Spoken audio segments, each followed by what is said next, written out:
Welcome to Family Matters, where we take a look at issues that affect us all as families, because the Bible treats the family as something that is important. Therefore, it's something the Bible speaks about a lot. Today I'd like to look at something that is important to any of us who are sons or daughters. Not just those who are children, although there is some specific points in here for children, but for all of us, because we all are or have been sons and daughters of someone. As Mother's Day is coming up, it seemed right to look at how we should treat our mothers and our fathers. Handily, we don't have to dig too far on this one. It is one of the 10 Commandments, the laws that God gave at the foundation of Israel. Honour your father and your mother, that your days may be long in the land that the Lord your God is giving you. That's Exodus 20, verse 12. We must give our parents and those who have position of care over us, for not all grow up with their parents, we must give them honour. Honour is a word sometimes we misunderstand. Some ask the question, well, what if our parents are bad? What if our parents are wrong? What if our parents mess up? There may be times we don't agree with our parents, and as we grow up that can become more and more the case. There may be times in life where we discover our parents were wrong about things or let us down in a lot of ways. This command doesn't tell us that our parents will always be right, or even that they will always be righteous. It doesn't say that they won't hurt us. It doesn't say, pretend everything is always okay. But it does say, honour them. Give them respect. Give weight to the role that they have in your life. Now, this command does not say, children, honour your parents. It's not limited to a certain time in life. It's not limited to just the time that you were in their care. It is for all of us, throughout our lives. Give them respect. Give them honour. Give value to the role they play in your life. This means we do not dishonour them. We do not shame them in front of others or pull them down. We treat them with respect. Not because they deserve it, because they may not. We do it because it's the right thing to do. Now, interestingly, Paul, when he talks about parents, gets even more specific. He says this, Ephesians 6, verses 1 to 4. Children, obey your parents in the Lord, for this is right. Honour your father and mother. This is the first command with a promise, that it may go well with you, and you may live long in the land. Fathers, do not provoke your children to anger, but bring them up in the discipline and instruction of the Lord. Paul specifically brings this to children and uses the word obey rather than honour. This is interesting because it speaks of a change in our relationship with our parents as we grow up.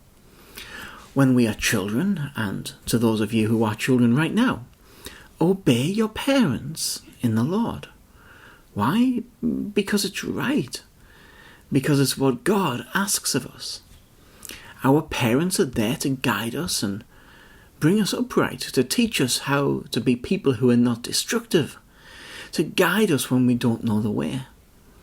Often, when we don't understand why our parents want us to live a certain way or not do certain things, it can seem so unfair.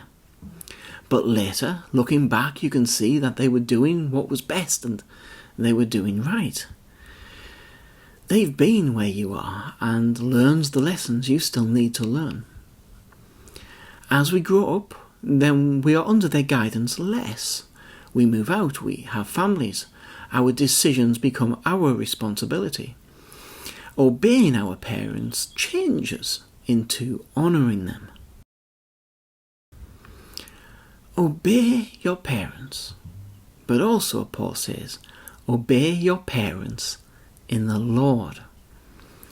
For some of us, our natural parents are not there or have checked out of this responsibility. But other people have come and played that role in our lives. And in the context Paul is speaking in here, it's people in the church. People who have come alongside and taught you the ways of God. Your parents in the Lord. That's the beautiful thing about church. Even when our natural family fails us, we have a family in the Lord to care for us. But that care must come with a trust that leads to obedience, or actually we won't grow. When someone in church comes as a parent to you, you have to learn to trust their guidance. Incidentally, Paul also says, "Fathers, do not provoke your children to anger, but bring them up in the Lord." This is not an excuse for children to suffer under bad parenting. This is Paul telling all sides of the family how things should be. When this relationship breaks down, or parents mean their child harm, they are not in obedience to Paul here. It's interesting that Paul picks up on something else too. In the commandment it says, "Honour your father and mother." Incidentally, it's interesting that in the commandments, God does not give any allowance for a different combination of parents. Honour them, that your days may be long in the land that the Lord your God has given you. Now that can be seen as saying, doing this will keep peace as you move into the land of Israel. That's saying to the nation of Israel, this is important for your survival as a nation, rather than making it an actual promise for a long life, for obeying it. But what's interesting is Paul does call it a promise. He says it's the first commandment with a promise. And he's not just writing this to Jewish people, but a church in a Greek city. Honour your parents so that it may go well with you and you will live long. Hey, I don't know how to take that, but what I can say for sure is that when we live in a family of honour, life is easier, relationships are healthier, mental health is better, and those things not only help life go well, but help us live longer. Those things are connected.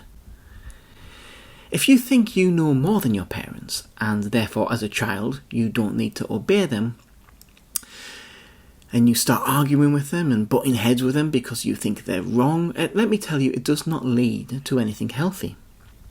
Maybe, just maybe, you do know better. Maybe. But even then, Jesus, who is God made flesh, the Alpha and the Omega, the one who even at the age of 12 knew he was the Son of God. We don't know much about his childhood, but we do know this, Luke 12:51. And he went down with them and came to Nazareth and was submissive to them. And his mother treasured up all these things in her heart. Jesus was submissive, obedient to his parents. Even the Messiah obeyed his parents. Why? Because it's right. Even though I'm sure Jesus did know better than them. If Jesus isn't too good to follow this, then you certainly aren't. When we are under them, we must obey them. When we leave them, we must honour them. And the promise is, life will go well and be long. And I think that's because when family works, our quality of life is better.